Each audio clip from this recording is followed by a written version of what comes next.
This ad-free experience brought to you by the letter fuck. Let's get going. So in the top level helper functions section, we added a new section for absolute value. This is our function, absolute int32. The input int32 goes in, and then if we are error checking, we're going to make sure that it's within the correct range of a 32-bit integer. Now, this error check is off by exactly 1, but it's good enough for our use case. So if the number is negative, then we just got to flip it. Otherwise, we keep the original value. We're going to spit it out here.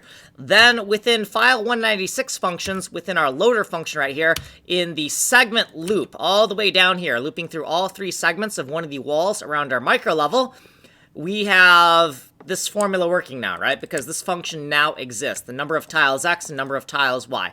Also, I decided to add some debugging. So the line should be exactly vertical or horizontal. So either NTX or NTY should be equal to 1. One of those should be true. Otherwise, we're going to throw this error, not horizontal or vertical. And that's all we did in this video. So if you are interested in how to make a game engine from complete scratch, then you should like and subscribe, my friend. You are on the advanced playlist. If this was a little bit too fast for you, you can go to the slower playlist, the intermediary playlist here on Ninja Coder, or the technical demos playlist where we don't go over the code on Weeb Coder. Now, it's a parallel playlist. So we are on video 633, but there is also a video 633 on this playlist, which covers the same code, and a video 633 on this playlist, which also covers the same code. Ways to get a hold of me are here. Add me on Discord, kanjicoder0255. Like and subscribe.